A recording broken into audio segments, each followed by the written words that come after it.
Breaking చూస్తున్నాం. ఉత్తరప్రదేశ్లోని హత్రాస్లో CM యోగి పర్యటిస్తున్నారు. భక్తుల తొక్కిసలాట ఘటనపై అధికారులను కలిసి ఆరా తీశారు. హత్రాస్ మృతుల సంఖ్య 121కి చేరింది. హత్రాస్ ఆసుపత్రిలో చికిత్స పొందుతున్న వారిని సీఎం యోగి పరామర్శిస్తున్నారు.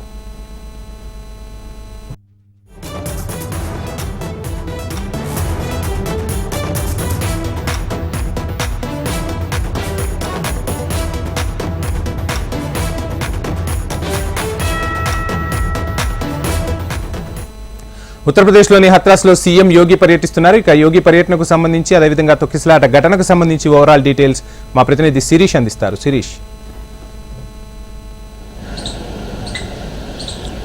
రాజేంద్ర, ప్రస్తుతానికి అయితే ఉత్తరప్రదేశ్లో జరుగుతున్న పరిణామాల పట్ల సర్వత్రా ఆందోళన అనేది కూడా వ్యక్తమవుతోంది. ఉత్తరప్రదేశ్ ముఖ్యమంత్రి యోగి ఆదిత్యనాథ్ పర్యటన అనేది కూడా కొనసాగుతోంది. అయితే విపక్షాలు ముఖ్యంగా సమాజ్వాదీ పార్టీ, కాంగ్రెస్ పార్టీ నిన్న ప్రమాదం ఏదైతే జరిగిందో ఆ ఘటనకు బాధ్యులైన వారిపైన చర్యలు తీసుకోవాలి, బోలేబాబా అతని అంచెలపైన కేసు అనేది కూడా నమోదు చేయాలని చెప్పేసి కూడా డిమాండ్ చేస్తున్నారు. ప్రస్తుతం నష్టపరిహారం ఏదైతే ఉందో ఆ నష్టపరిహారాన్ని ఇంకా పెంచాల్సిన అవసరం అనేది కూడా ఉంది.